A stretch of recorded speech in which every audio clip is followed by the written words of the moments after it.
YouTube, Durbador the Welder here, coming back at you. I was doing some stick welding here on the Champion 145. You know, doing a little bit of max power on that thing, running some 5/32 inch 7018s. And I looked down at my phone. I noticed I got 40 subscribers now. Sweet! 40 more than I expected. So, I just want to say shout out to you guys. Thank you for subscribing. Now, so now I was going to do a 40 subscriber special. So this is going to be my 40 subscriber special. It's going to be an in-depth review on my little Champion 145 sitting on the back of the truck.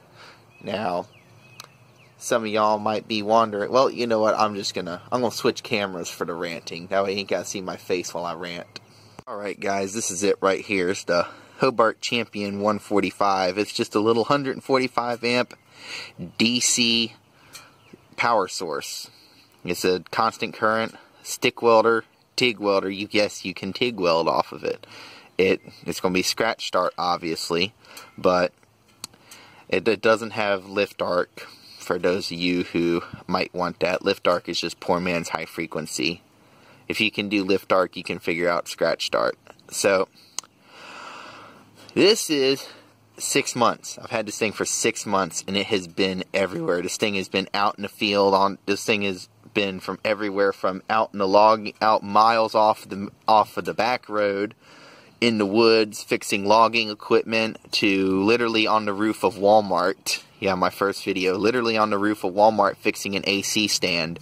So this unit has, you know, it's seen its fair share of work, and it's been all over the place. I use it primarily as a stick welder, like anyone would, any kind of power source like this. So it's great. It's just awesome. It's got an awesome arc. It's got plenty of voltage running through it, and it will burn 5/32 inch 7018s I'm over here doing. Just stacking some beads with the 5/32 inch 7018s, which it will do. It's 145 amps. It'll do that. Even though on their little chart here, they're very, it doesn't have 5/32 under 7018 listed. It will burn them. They're very conservative on what they rate this machine for. I mean, this thing is powerful. It really feels like it puts out 5 more amps than it actually does. I just think there's a lot of I just think it's got a lot of arc force. So that's just my opinion. It's just got a lot of arc force. But coming over to the front here, got your little knob for adjusting the amps and whatnot.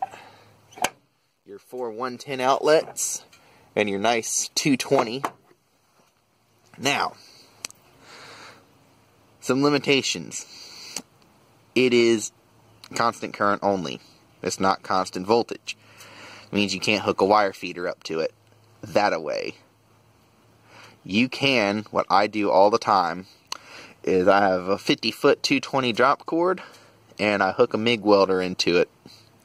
And this thing will run a 200 amp MIG welder. It'll run my Millermatic 211 on full power, believe it or not.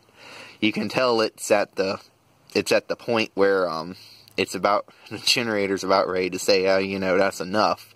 But reality is I'm not running that at full power all the time. That's the reality of it. I'm not running it at full power all the time. I'm a firm believer in joint preparation, so I don't run my equipment all out welding straight over cracks like a noob. I don't do that. I might be a welder, but I don't weld like that. Joint preparation is 90% of it.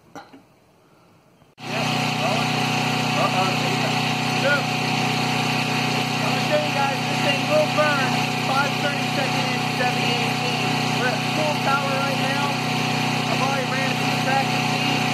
I've got a full one right here we're going to go for. It's on this little piece of scrap metal right here.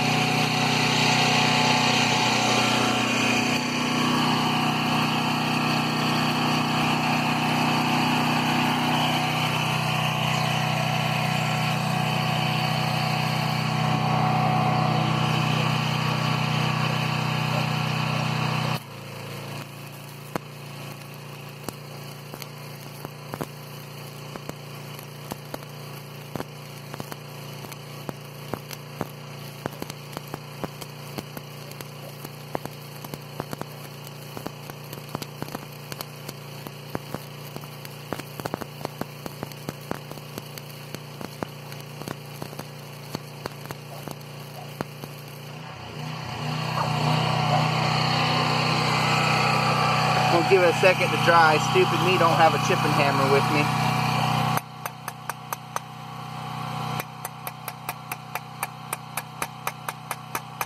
I should have bought the Lincoln 530 seconds.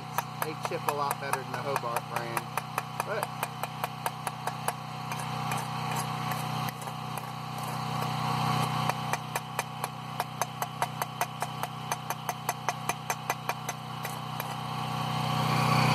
there we go. You can't argue with that for $1,800. Alright, next we're going to do the MIG welding. And this is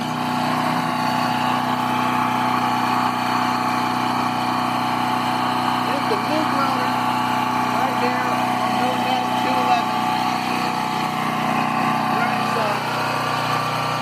We got some 035 flux cord here. And this is at full power. This is maxed out.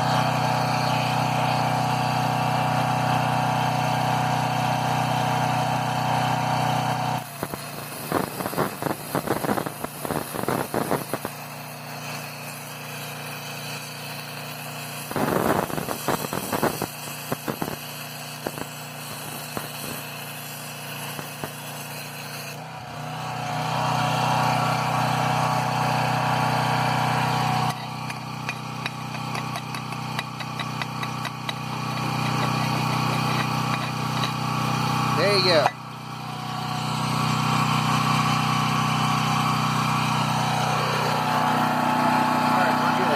These little 145 amp machines like this Champion 145 here, you know, that they just don't cut it.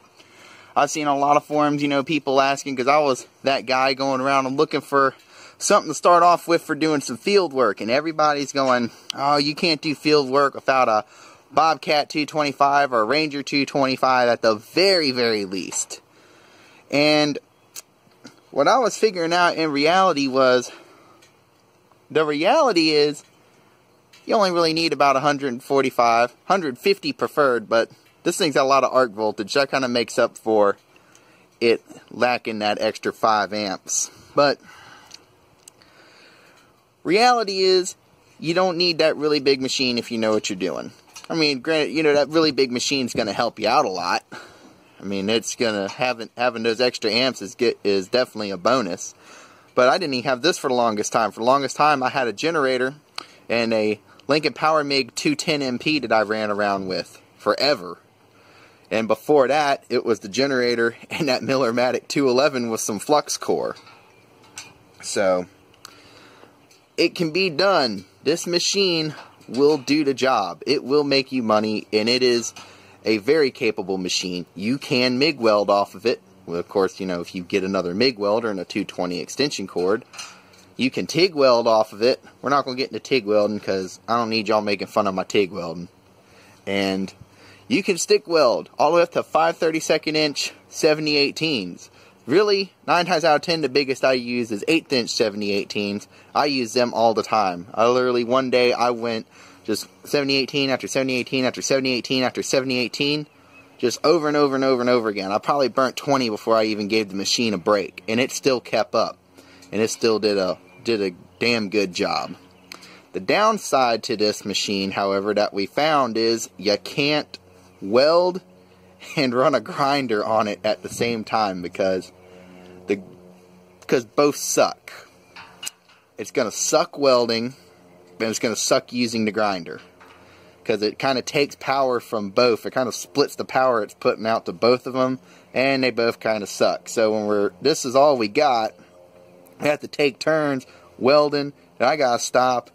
And then, you know, whoever's with me, then they can grind while I wait for them to finish grinding, then I can go back to welding. That's the one thing that's the one complaint I do have about it. But other than that, it's just completely solid. So one last thing before we wrap this video up, I want to talk about, there are 3 sets of advice you're going to get when you're looking for getting into mobile, and people are, and you're trying to get advice from people on, you know, what machine to get and, you know, what to start off with and whatnot. you're going to get, there are going to be people who are saying you got to go get a new machine, right? Which I agree with a new machine. But they're going to be saying, oh, you got to get a Bobcat 225 or a Ranger 225 at the very minimum. Then the people in that same category who are talking about new machines are going to be going, oh, you need a Trailblazer 305 or a Ranger 305. Actually, you really don't need those machines. They're nice machines. I know people who have them and they're very happy with them. But when you talk to them, they're going to tell you, in all reality, we really never go above 120 amps. It just sits down there at like 90. And reality is, you know, you go through a parking lot with a bunch of service trucks and you see the welders up there and such, just take a glance and see what they're set at. What I found was 9 times out of 10 they're sitting on 120 amps or 90 amps. I only saw one that was like turned all the way over to 300 amps or something like that, but this guy had a, it was a Miller Big Blue sitting on his truck, and I'm pretty sure he was probably carbon arc gouging earlier with it. But, so, that, I agree with the new machine for sure. Definitely want to stay away from used machines. There's going to be the people who go, well, if you're on a budget, you need to go get a, freaking, go to hunt Craigslist, get a used Bobcat 225. The problem is they're not worth the money. And I'm going to tell you from experience, everyone thinks their 20-year-old Bobcat 225 or Ranger 8 or Legend 200 or Ranger 9 or 10 or whatever in those series, they all think they're still worth $3 and $4 grand. They're not. They're not worth the money. I'm not going to put down $3 grand on a used engine drive that's going to break tomorrow, because I foolishly put down $1,500 for my first stick welder. It was a Miller Legend 200. I put down $1,500 cash for a stick welder that didn't work, or didn't work like it was supposed to. And it was just problem after problem after problem. And I'm pretty sure the guy turned back the hour meter, because it only had 200 hours on it, and it had to have more than 200 hours on it. It was out there. It was presenting problems of a machine that had more like 10,000 hours on it. It was pretty bad. It had I had to replace the resistors in it, and the AC power went out. And at that point, after the AC power went out, it was useless to me. I couldn't really do anything with it. All I could do was run a small angle grinder off of it and stick weld. So that was a waste of $1,500. And then eventually it just stopped stick welding altogether. Just like, pfft. It ran, didn't weld, no power output. Put it on Craigslist for $300 because it had a good engine. Sold it to a guy who just collects them for parts so he can keep all his other ones running. So off to him, it's not his problem. Now, what I realized was, as I got more into stick welding, got more experience with stick welding and whatnot, was that I could have spent $300 more and got a brand new machine with a 5-year warranty, and I don't have to worry about it. $300 more. Yeah, it doesn't put out 200 amps, but you don't need 200 amps. That's reality. Reality is you don't need 200 amps. 200 amps is nice, but you don't need it. So, there we go. That's why I don't use, so that's the second person in that bracket, you know, the used machine. And the third person in that bracket, which I also agree with too, is running a generator, just a run-of-the-mill generator. Actually, for the longest time, I had a Harbor Freight Predator 8750 and a Lincoln Power MIG 210 MP, and that was my mobile setup right there. And before that, before I had the 210 MP, it was actually my Miller-Matic 211 that I ran off of it. So I had it, and it did good. That little Predator 8750 before it got stolen. So I can't do much of a long-term review on it because it got stolen. Yeah, somebody thought they were getting off with a Honda generator. They run away with some $500 Harbor Freight generator. boy, were they in for a shock when they took that to the pawn shop and they wouldn't give them no money for it. But so yeah, this is the other thing, and it's a very good idea too, is just get you a 8,000 watt generator and a little inverter stick welder. They're out there now. You can get a Hobart inverter stick welder for like $200-300. No, I was thinking it's more like $400. You know, they got, and it's a freaking name brand. Miller's got their own version of it now too, and you can plug that thing into a generator and it'll work just fine. You know, ESAB's got one, the Mini Arc 161. It's a little bit more pricey. You could spend a little bit more money and get a multi-process like the Lincoln Power MIG 210MP or the Miller Multimatic 215, and then you can just do everything right there, which that would be preferred. And by the time you do that, you get a generator and do that, you know, you're still under $2,000 right there. So and you know, it's a good way to start off, and you know, then you can save your money for something a little bit better. Then you can start putting your money aside for maybe, you know, you do want to get a Ranger 2. I'm not saying don't get a Ranger 225 or a Bobcat 225. I'm just saying to do this sort of mobile work, you don't necessarily need it if you know what you're doing. Okay? So then you can start putting your money aside for one of those things, or start putting your money aside for a Lincoln SA pipeliner if that's what you want, because that's what I'm doing. I want to get a Lincoln SA series. I want to get a pipeliner, but you know, I'm even going to pick up a freaking torn to crap one and refurbish it myself if I can. But you know, that's my 5 seconds of ranting. Actually, it's more like 10 minutes of ranting now that I look at the camera here, but yeah, I decided I'd save this to the end and just keep it straight to the action. So, thank you guys for watching. Please be sure to like and subscribe. Y'all have a good day.